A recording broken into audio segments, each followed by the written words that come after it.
How to log in and save your progress in Archero 2. Hi everyone, welcome back to another video from Crazy Gamer. Logging into your Archero 2 account helps keep your game progress safe. It allows you to restore your progress if you switch device or reinstall the game. So in that case, first of all, open the Archero 2 application on your device, and once you're inside the game, go ahead and tap on the menu icon at the top left corner. Now from the expanded menu, click Settings. Inside Settings, click on Happy ID option at the bottom. And now click on Bind.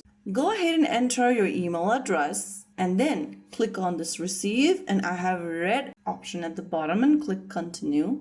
Now wait for the verification code that has been sent to you via your provided email inbox. Open up your email inbox and you'll receive an email from Happy ID. Go ahead and open it up and type in the email that you received. Type in the 6-digit code that you received and click Submit. Now you have successfully logged in Archero 2 with Happy ID. Now you can enjoy your adventure with the peace of mind that your progress is safe and it is safely backed up. So there you have it. If you found the video helpful, don't forget to like, share, and subscribe to our channel. I will see you again in the next video.